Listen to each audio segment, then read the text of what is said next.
Moi, je reviens souvent à est-ce que les gens sont là pour maximiser le profit ou le prestige? Je reviens souvent à ce truc-là, tu vois. C'est un peu voilà, mon cheval de bataille, Ça, quoi. c'est quoi ton truc? Profit, rien à foutre du prestige, quoi. Ouais, c'est bon. Les gens, ils ont le choix. Soit ils veulent maximiser la reconnaissance sociale, donc les gens ils font ah trop bien, ta mère elle dit ouais mon fils il fait je sais pas Ouais. trop quoi, ouais j'ai un article dans Forbes machin, ouais connard, je file un cas, acheter mon article, tu vois, j'en ai rien à foutre quoi, c'est une plaisanterie ce truc là.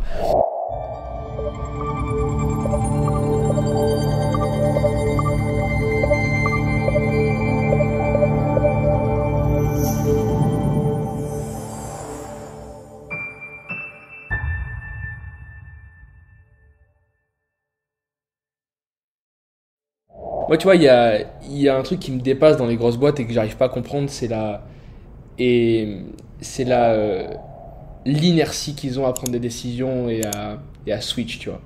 Et moi, je crois que je le dis souvent, mais je pense que c'est la vraie force qu'on a, c'est que on a le droit de jump, on a le droit de se tromper, on a le droit de faire des conneries, on a le droit de réessayer à l'infini, on a presque autant d'essais qu'on veut sans se prendre la tête, tu vois. Et j'étais fasciné par ça parce que j'ai vu des fois des gars justement qui étaient issus du domaine entrepreneurial et qui, tu sais, faisaient un peu de thunes, commençaient à construire des boîtes et tout. Et eux, leur premier réflexe, c'était quoi? Se faire consulter par des grosses boîtes de consulting, structurées, hiérarchisées. Et au final, ça leur donnait tous les bad sides de l'entrepreneur parce ils avaient des boîtes qui faisaient 2 millions par an avec tous les bad sides de la grosse boîte parce que les mecs, ils bougeaient pas, tu vois. Ouais. Et ça m'arrache, j'ai envie de m'arracher les cheveux quand je vois des gars qui commencent à faire un peu de thunes et leur première vision c'est de se dire comment je fais pour ressembler aux grosses boîtes qui sont dans leur vision successful, alors qu'en vrai pour souvent c'est des putains de passoires, tu vois. Bah en fait moi je reviens souvent à est-ce que les gens sont là pour maximiser le profit ou le prestige? Je reviens souvent à ce truc là, tu vois, c'est un peu voilà mon cheval de bataille quoi. Profit, rien à foutre du prestige quoi. Les gens ils ont le choix. Soit ils veulent maximiser la reconnaissance sociale, donc les gens ils font ah trop bien, ta mère elle dit ouais mon fils il fait je sais pas trop quoi, ouais j'ai un article dans Forbes machin, ouais connard, je file un cas, acheter mon article, tu vois, j'en ai rien à foutre quoi, c'est une plaisanterie ce truc là, c'est à vendre. Ouais genre je vais La faire, vie c'est que beaucoup de personnes ne savent pas. ouais, je vais faire, ouais c'est marrant, tu vois genre je vais faire une startup cool. Je peux faire de la thune, je fais une startup parce que c'est cool. Tu vois, je vais aller. Ouais, c'est genre, je vais à la station F, machin. Je vais dans une boîte qui est bien cotée. Tu vois, il y a tout un circuit finalement du prestige. Et ce qui est amusant avec le prestige, c'est que les gens croient que la conséquence du prestige, c'est qu'ils auront de la thune un jour. Alors qu'en fait, non, ils font les putes. Et à la fin, ils auront en général, ils ont ni le prestige ni le profit. Alors que le mec qui choisit le profit, une fois qu'il a beaucoup d'argent, la société dit bravo monsieur. Je te rappelle que quand un mec est milliardaire, devant son nom, on dit toujours le milliardaire. Enfin, dans la presse économique, Ouais, c'est vrai que surtout anglo-saxonne, Je crois qu'il n'y a pas de contre-exemple. on dit toujours billionnaire machin, c'est comme ça. Tu vois, Xavier Niel, c'est l'exemple parfait. Il a commencé dans Minitel Rose. Ta mère, elle est pas fière. En fait, quand ta mère est fière, c'est que tu t'es raté. Tu vois, c'est quand la société dit ah ouais, c'est bien ce que tu fais, c'est qu'a priori tu t'es trompé, quoi. C'est que tu fais de la merde, quoi. Donc tu fais du Minitel Rose. Profit.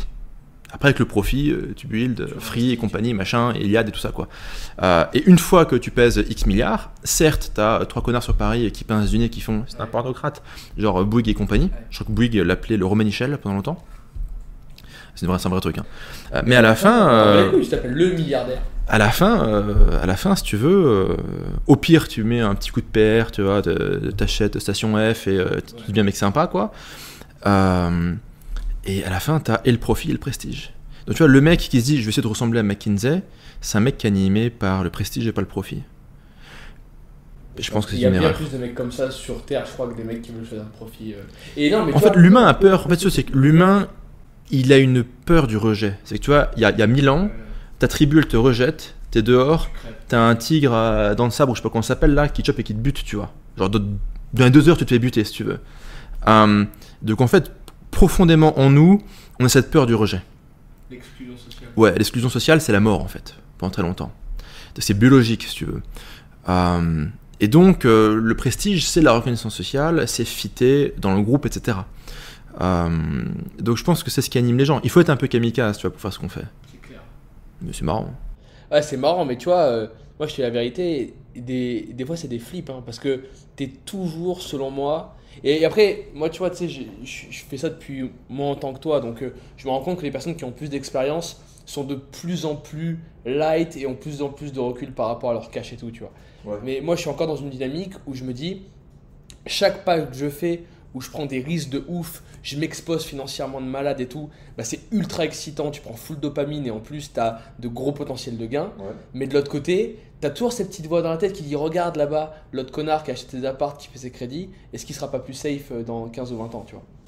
Peut-être, ça dépend. C'est une balance qui est selon moi, tu vois, c'est ultra chaud à comprendre. Et moi, tu vois, c'est pour ça que je me fais violence. J'écoute pas. Je me dis, au pire des cas, tu te trompes, mais tu auras kiffé ta life. Je me dis, tu vois, je préfère me tromper et kiffer ma vie que avoir raison. Non, je préfère avoir raison et kiffer ma vie en me disant peut-être que ces gars-là ils font de l'argent et bon, bref, Osef, je continue à faire ça, plutôt que de prendre une décision, réussir, mais me dire vas-y, je me retourne, j'ai passé 10 ans à m'emmerder, tu vois. Donc tu parles d'acheter de l'immobilier surévalué en bulle, si possible dans un pays comme la France où un punk cachin peut habiter chez toi 48 heures et posséder le bien. Ça, c'est ouf. Donc tu te compares à ce mec-là? C'est ça qui est ouf.